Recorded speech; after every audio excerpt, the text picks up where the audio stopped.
Jawa Timur itu adalah sebuah wilayah yang sangat kental ke-NU-annya dengan para ulama dan tokoh-tokoh agamanya. Jadi kalau kemudian didatangi oleh orang yang di belakangnya adalah kelompok-kelompok radikal, adalah orang-orang dari pimpinan ormas yang sudah dibubarkan sama pemerintah,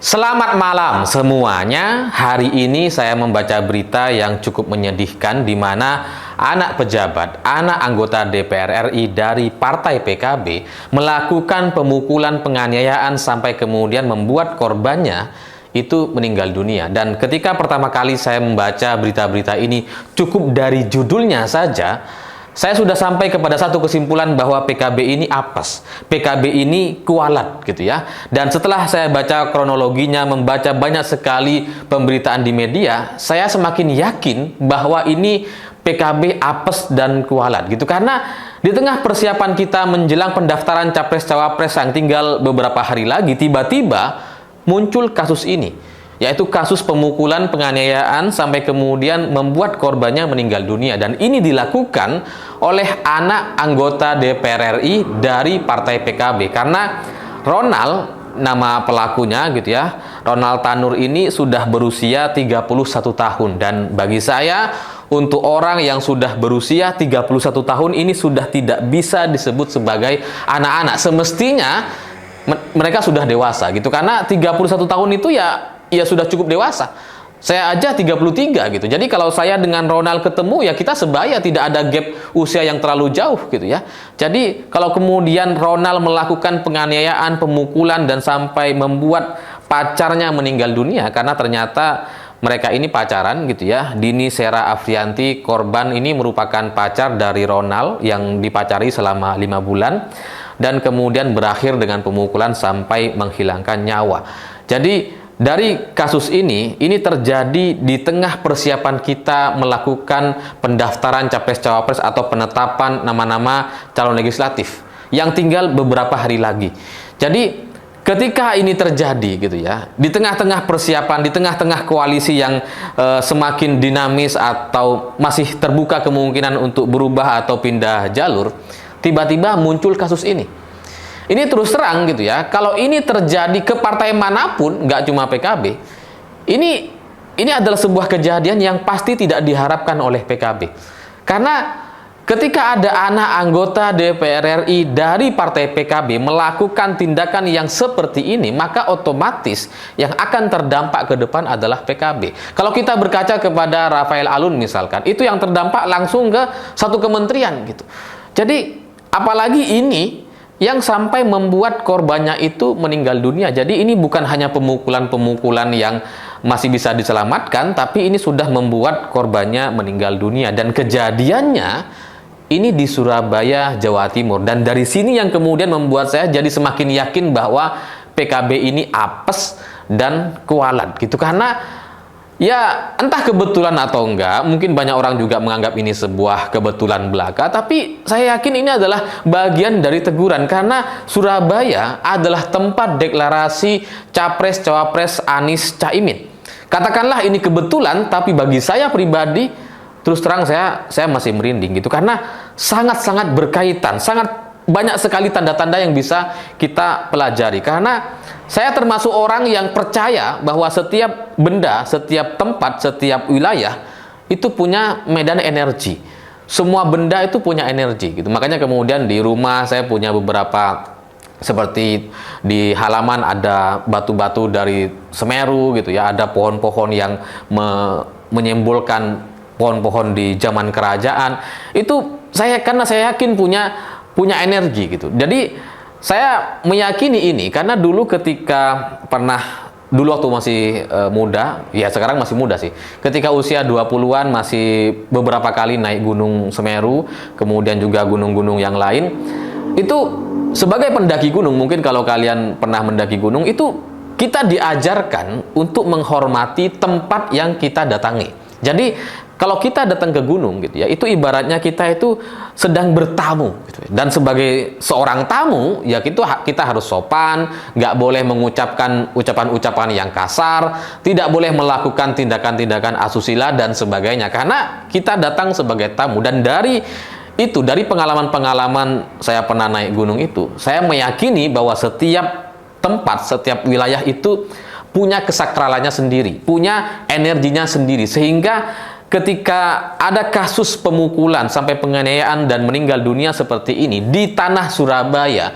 di Jawa Timur, di mana beberapa hari sebelumnya Anies Caimin melakukan deklarasi di tempat yang sama di Surabaya, saya yakin ini adalah sebuah tanda-tanda. Karena Indonesia ini ada banyak kota gitu ya, ada Bali, Surabaya, Medan, Makassar, Jakarta. Kenapa kemudian ini terjadi di Surabaya dan dilakukan oleh anak anggota DPR RI dari PKB? Jadi ini kan sangat banyak sekali tanda-tanda yang kemudian membuat kita harus belajar dan mengaji diri gitu. Karena terlepas ini soal takdir manusia ya, mungkin memang meninggalnya dengan cara seperti itu dan sebagainya, tapi tetap saja gitu ya, ini adalah sebuah pelajaran untuk kita semua untuk berhati-hati masuk ke dalam sebuah wilayah yang masih punya energi yang kuat gitu. Dan Jawa Timur saya yakini adalah sebuah daerah yang masih punya energi kuat. Ada banyak doa-doa para wali di sini, ada banyak doa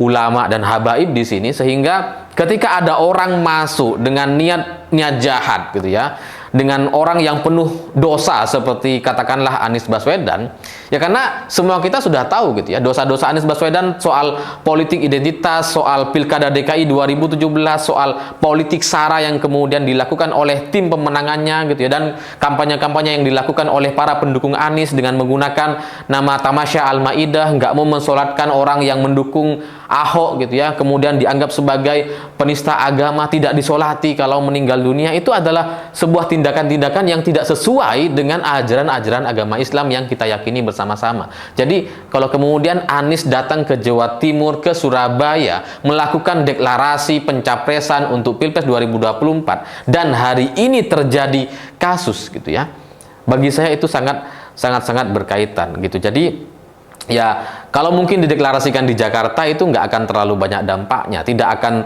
terlalu mengkhawatirkan, tidak akan terlalu ada energi negatif yang merespon. Tapi ini Jawa Timur gitu. Jawa Timur itu adalah sebuah wilayah yang sangat kental ke NU-nya dengan para ulama dan tokoh-tokoh agamanya. Jadi kalau kemudian didatangi oleh orang yang di belakangnya adalah kelompok-kelompok radikal, adalah orang-orang dari pimpinan ormas yang sudah dibubarkan sama pemerintah, oleh orang yang didukung untuk kelompok-kelompok orang yang ingin menghancurkan NKRI dan tidak setuju dengan Pancasila dan Undang-Undang 45 di tanah Jawa Timur ini, tempat para ulama, para wali yang ada di sini itu nampaknya tidak menghendaki kedatangan Anies Baswedan, dan ini salah satu tanda-tandanya gitu. Karena ya katakanlah ini kebetulan, tapi saya meyakini itu sangat-sangat berkaitan. Karena kalau kita memaksakan gitu ya, sama seperti kita datang ke gunung gitu ya, percaya atau enggak gitu ya, kalaupun misalkan orang berpikir secara logis, apa bedanya sih gitu ya, masa iya alam itu bisa merespon kalau hanya kita mengucapkan kata-kata kasar dan sebagainya. Kan banyak orang tidak percaya, yang kemudian membuat beberapa pendaki akhirnya benar-benar menghilang dan kecelakaan di gunung. Jadi ini bukan soal percaya atau enggak gitu ya. Ini adalah sebuah keyakinan yang diyakini oleh banyak orang dan kemudian diterapkan, dan sudah ada banyak bukti-buktinya kalau orang melakukan suatu tindakan yang tidak terpuji di sebuah daerah-daerah, wilayah-wilayah yang masih punya kekuatan energi tertentu, itu akan membuat si pelaku atau orang yang melakukan tindakan-tindakan tidak terpuji itu akan mendapatkan respon secara cepat atau karma atau apesnya gitu. Dan ini yang kayaknya terjadi kepada PKB, karena mereka memilih mendeklarasikan di Surabaya, di Jawa Timur. Mungkin secara logis itu tujuannya untuk meningkatkan suara di Jawa Timur dan sebagainya, tapi mereka lupa bahwa tanah Jawa Timur ini adalah tanah yang sakral, tidak sama seperti Jakarta dan daerah-daerah yang lain gitu. Sehingga Ya semoga ini menjadi satu pelajaran, peringatan untuk PKB dan Anies Baswedan ke depan gitu ya, untuk tidak melanjutkan kegiatan-kegiatan di tanah Jawa Timur, karena dampaknya akan ada gitu ya, entah kepada Anies atau orang-orang di belakangnya. Dan pelajaran lainnya bagi saya adalah orang yang melakukan tindakan kekerasan, bagi saya itu sangat sulit untuk kemudian berubah. Orang yang pernah melakukan tindakan kekerasan, entah itu pemukulan dan sebagainya kepada orang lain dengan sengaja atas dasar kekuasaan, atas dasar kemampuan diri karena merasa berkuasa gitu ya, itu cenderung akan diulangi lagi. Makanya dari banyak kasus kekerasan dalam rumah tangga yang kemudian berakhir dengan perceraian, itu karena kasus pemukulannya sudah terjadi berkali-kali, karena orang yang pernah memukul cenderung akan mengulanginya lagi. Dan dari sini semestinya kita semua belajar gitu, kalau kita bertemu dengan orang yang melakukan pemukulan atau kekerasan atau temperamen, itu sebaiknya memang dihindari, karena itu penyakit gitu ya. Itu karakter yang susah untuk disembuhkan, atau bahkan mungkin tidak bisa sembuh sampai dia mati atau dia meninggal dunia.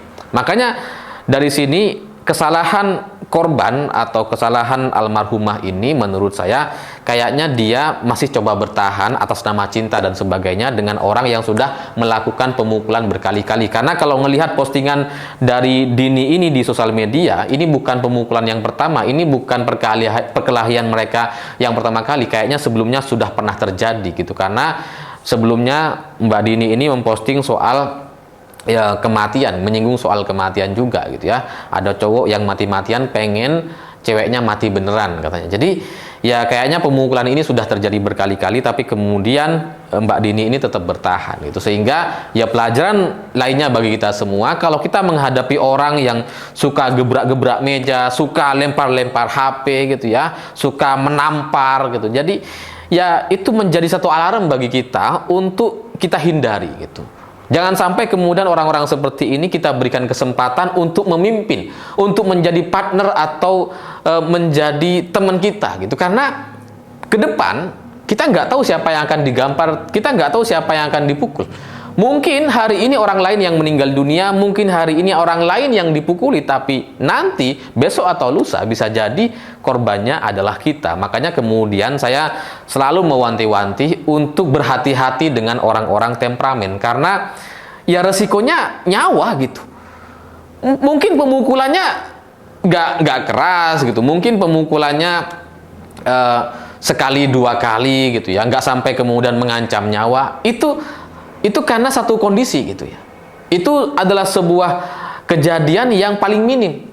Tapi di masa yang akan datang bisa jadi kembali terjadi pemukulan yang kemudian berakibat fatal. Dan ini salah satu contohnya. Dan ini sebenarnya sudah terjadi berkali-kali di banyak orang, di banyak kejadian. Dan itu semestinya menjadi pengetahuan umum kita semua untuk menghindari orang-orang yang temperamen dan suka mukul. Apalagi yang kemudian sudah terbukti melakukan pemukulan, penculikan, penghilangan nyawa seperti ini, itu memang harus dihindari. Karena pada akhirnya memang tidak ada obatnya gitu ya. Orang-orang yang temperamen itu memang harus dikendalikan, harus dihindari, dan sebisa mungkin jangan sampai kemudian berurusan dengan kita. Apalagi kemudian orang temperamen diberikan kekuasaan, itu akan membuat dia lebih semena-mena lagi. Orang yang sabar saja diberikan kekuasaan, mereka bisa semena-mena, apalagi orang yang temperamen. Jadi dengan kekuasaan yang semakin besar, semakin tidak terhingga, itu akan membuat ancaman untuk kita semua itu semakin besar gitu. Karena dari banyak tindakan kekerasan yang terjadi di Indonesia, itu rata-rata kan dari laki-laki kepada perempuan, dari suami kepada istri, dari pacar ke pacarnya gitu. Karena kenapa? Karena laki-laki selalu merasa bahwa mereka punya kekuasaan, mereka berkuasa, makanya kemudian bisa melakukan penamparan atau pemukulan. Nah, jadi ya ke depan ini pelajaran, lagi-lagi pelajaran bagi kita untuk menghindari orang-orang yang seperti itu. Semoga konten ini bisa ditangkap dengan baik. Memang tidak ada yang bisa kita hindari dari pernyataan-pernyataan yang sudah saya sampaikan. Mungkin menyinggung seseorang, itu memang disengaja. Saya pikir itu. Terima kasih sudah menonton. Begitulah kura-kura.